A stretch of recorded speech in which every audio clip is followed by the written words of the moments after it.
Hello everybody, my name is Ray Kruse, Food Systems Program Coordinator and Master Gardener Coordinator right here at the ISU Extension Outreach Office of Dubuque County. And today we are thrilled to have you here participating in this educational take-home Amaryllis bulb kit. But before we dig into this kit, I would like to thank our funding sources. And first, I would like to thank the ISU Extension Outreach Office of Dubuque County, which is providing me with the resources to provide you with this educational component as part of your Amaryllis bulb kit. I'd also like to thank our collaborating organizations such as local libraries and nonprofits who are helping us to bring this kit to you today. And you'll know who that is based on how this kit is presented to you. At the conclusion of this kit, you'll have yourself a planted Amaryllis bulb that will bloom hopefully sometime around the holidays or shortly after. So let's get growing, everybody. We are going to start by opening our kit. And we're going to very carefully take things apart because in there we most likely have a ceramic pot as well as a live bulb, and we don't want to really injure them. Also, just so you know as well, the materials that I'm demonstrating with here have been selected to either be compostable after we're done enjoying them in our homes, or inner earthen materials so that they are landfill friendly. With the exception of the plastic bag that our soil is in, as well as the tag that's going to be on our Amaryllis bulb. And we can recycle our kit bag that we had our materials in. We can also recycle the newspaper that comes around our pot as well. We're going to take our pot out here, and just so you know, you might have different materials in your kit based on the availability at the time your kit was made. So, what we're going to start here with is our potting mix. We have 3 quarts of potting mix, and we're going to dump in about 2/3. And we're just going to make a wild guess as to what that is. It's not going to be anything scientific. We're just going to make a roundabout estimate of what 2/3 is coming out of that bag. Then what we're going to do is we're going to create a mound in the center of our pot here of potting mix. So we're going to firm around the edges of the pot here and try and create a nice mound of potting mix in the center. And I'll explain what that's for here in a second. But we're going to try and make it nice and smooth and firm up that mound that's going to be there. And it's going to look something just like that. Now what we're going to do is we're going to take our individual Amaryllis bulb and remove the tag. And we're going to take the roots at the bottom here and spread them out so that they're getting good potting mix to root contact here. It's also going to help support our bulb here too.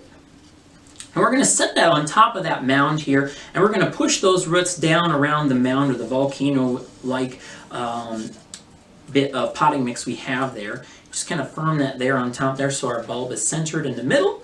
And then we're going to finish pouring the rest of our potting mix around the bulb here. And we're just going to try and level that out, and even if we happen to get the top of the bulb, you know, with a little bit of potting mix on top, that ain't no problem. We can brush that off and things like that. There we go, and we'll center that there. Now we're going to do a little bit of firming, and this might seem a little bit aggressive, but we're really going to push our potting mix in around the edge of our bulb, between the bulb and the pot here. And what we're doing when we're achieving this is trying to firm that potting mix up so that we provide that bulb with some good support, because this bulb will eventually grow a stalk that might be 1 foot to 18 inches tall.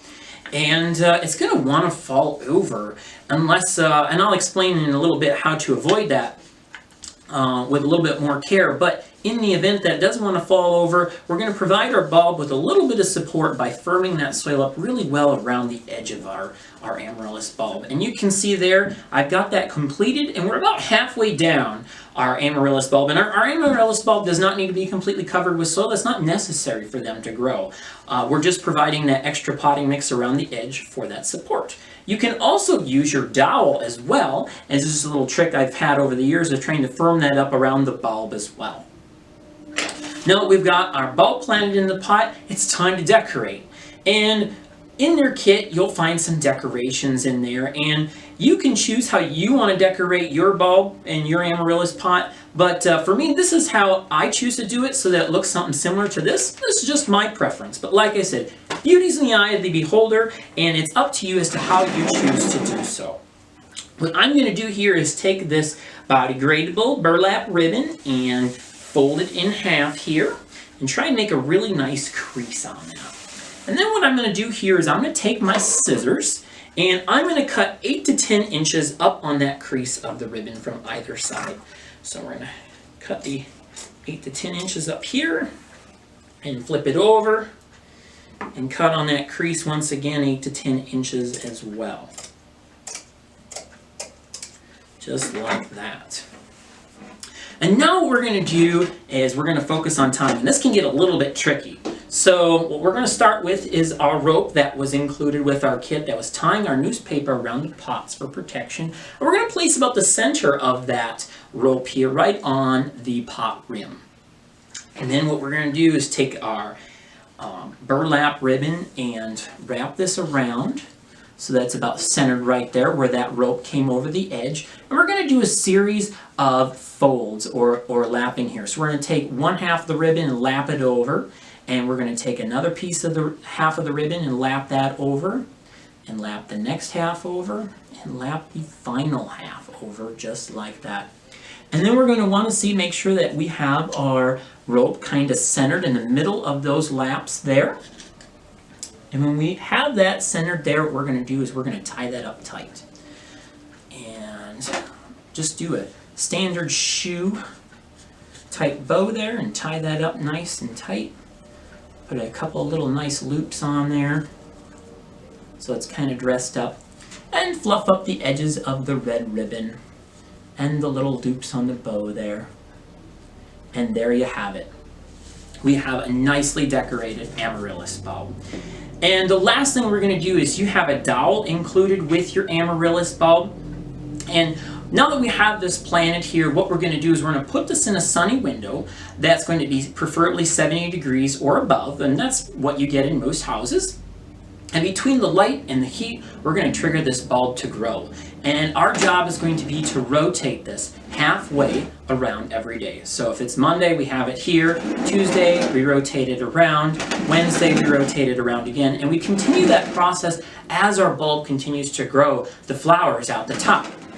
Now, it's not uncommon, and I've had this happen before, where you leave for the weekend and all of a sudden your bulbs and your flowers are all pointing towards the window and things want to fall over. And that's what this dowel is included for. What you'll do is you'll stick this on the opposing side that your bulb is leaning. So if it's leaning towards you in the camera, we'll put this dowel on the far side of that lean, poke that down in the soil, and there's an additional little piece of biodegradable twine here, and we would wrap that around that stalk to help pull that back up straight so that the pot isn't falling over. So that's what that's there for, is support. So just hold on to that little bit of string there. Now that we've got our bulb planted, we're going to water this really thoroughly the first time. Then after that, we're just going to water it every so often, just enough to keep that potting mix moist. And there you have it, a wonderfully planted amaryllis bulb that you'll hopefully have flowers come out of around the holidays or shortly after. If you stay tuned, I'll tell you a little bit more about what's inside that bulb that you just planted, as well as a little bit of after bloom care. Welcome back. We're going to talk a little bit more about what it is inside this bulb that you get when you plant an amaryllis. Now, a lot of you might be thinking, well, you know, if I give it some really good care, maybe a little bit of fertilizer, a little extra warmth in the wintertime or something like that, you might be able to get a few more flowers out of this. But really, a lot of that is all programmed already into this bulb based on the field growing conditions that it had prior to coming to your own house. And we're going to see that here. What we've got here is we've got another amaryllis bulb. You can see it's a little on the small side, and we're going to name it Bob the Bulb. And rather than sending Bob the Bulb out in someone's kit, we're going to see what's inside Bob and show you what it is that you get inside of an amaryllis bulb when you plant it. So what we're going to do here is we're just going to take a knife here and we're going to go right down the center of our bulb here. And we're going to split it in half. And just so you know, amaryllis bulbs are actually a true bulb. And the reason why is because they've got individual scales or layers on the outside of the bulb. Now, I'm not sure how well you're going to be able to see this in the camera, but we've got individual layers here on the outside of the bulb that make this the true bulb, and we've got the basal plate here at the bottom. Now, you might see some little yellowish areas right here on the side that I'm pointing to with this pointer, and those are embryonic flower blossoms that we've got already in the bulb. So when we plant our amaryllis bulb, we imagine this as one bulb here again. We plant it in the ground. Those are already in the bulb when you get it already. And by planting it, we're just encouraging those individual baby blossoms to come out. Now, by giving it extra fertilizer or water or sunshine or something like that, we're really not going to encourage any extra flowers because they're already determined based on the growing conditions that they had of the year before. So really, Amaryllis bulbs are a pretty fail-safe type plant because once we plant them in our house, as long as we keep them in a location above 70 degrees, give them a little bit of water and give them a good amount of sunshine, you're pretty much guaranteed to get some nice flowers. Now these bulbs that we have here are extra large. Usually they throw out 3, sometimes 4 stalks. And that's just based on the grade that we got for these kits to share with you today. But here you can see what's inside that bulb, and that what you got already is already pretty much determined based on where it was grown already. So what I'll do is I'll have you join me right back here with a little bit more after blossom care. We are going to talk about the flower show that you can expect from your Amaryllis bulb. Now what usually happens for me is that I'll have 1 stalk of flowers come out 5 to 8 weeks after planting the Amaryllis bulb in the window. And I'll have that one stalk of flowers come out, do its show of blooming, and what I'll do is I'll clip those flowers off as soon as they start to wither and die. I'll leave the stalk, but I'll clip the flowers. And what that does is that prevents taking any more energy from the bulb than is necessary. Usually what happens for me is I'll have another stalk of flowers come out 2 weeks later, and usually a third stalk will come out another 2 weeks later as well, for a total of 3. Once in a while, I'll have a 4th stalk come out if I'm really lucky. Now, things can actually be variable with flowers, or Amaryllis flowers, based on the cultivar and things like that. It might actually shoot out all 3 stalks of flower blossoms at one time. I've only haven't had that happen in rare scenarios, but it does happen. But if you only get 1 or 2 stalks to initially come out, don't be disappointed because there probably is another stalk ready to come out. Now you might be in the mindset of, this did a really good job of blooming for me this year. I don't really want to give it up, and throw it away. I want to keep it, right? Well, don't worry. I'm also in that boat too. And what you can do is you can actually oversummer your bulbs, for lack of a better term. And we do that by, once these have completed their blossoming cycle, they'll usually shoot out some long, wispy green leaves, and you want to keep those. What those are like solar panels for the bulb, and they're collecting energy and things like that to feed the bulb so that it can make more embryonic flowers for next winter. And while it's got its little solar panels or its leaves out there collecting energy, you're going to want to treat that bulb extra well. You're going to keep that in the window of your house until things shape up outside and the danger of frost pass. Usually that's about mid-May for me, and I go and plant it out in the garden. I mulch around them with a little bit of straw or hay to keep the weeds down, and I give them a good heavy dose of fertilizer every 2 weeks, and only follow the labeled directions with the fertilizer dosing. Like I said, we're trying to feed this bulb so that it makes some more embryonic flowers for next winter so we can enjoy it. And if we also keep in mind too, this bulb is a tropical plant and does not like frost. So what we're going to do is in August, we're going to cut the fertilizer off to signal it to start wrapping things up for the winter. And once the frost threatens us in the forecast, which this year was the last day in September, I went outside and dug these bulbs. And these are examples of some bulbs that I've had in multiple years. This one I planted last year and oversummered this past summer. And this one I planted 3 winters ago and have overwintered for, 2.5, 3 summers now. So that's what I had here. And when the danger of frost comes, I go out and dig them up right away. And I place them in a just plain old grocery sack and put them in a temperature or an environment that has temperatures around 50 to 55 degrees, which is like my root cellar, with no light. That's very key. So put them down there for 8 to 10 weeks. After that time has passed, I bring them out, and they might look kind of scuzzy, kind of like that one does. But if we clean it up and peel and flake off the ugly looking outer scales, we have something that shapes up to look more like something that we planted this year. And what you'll do is you'll treat it just like you did this year.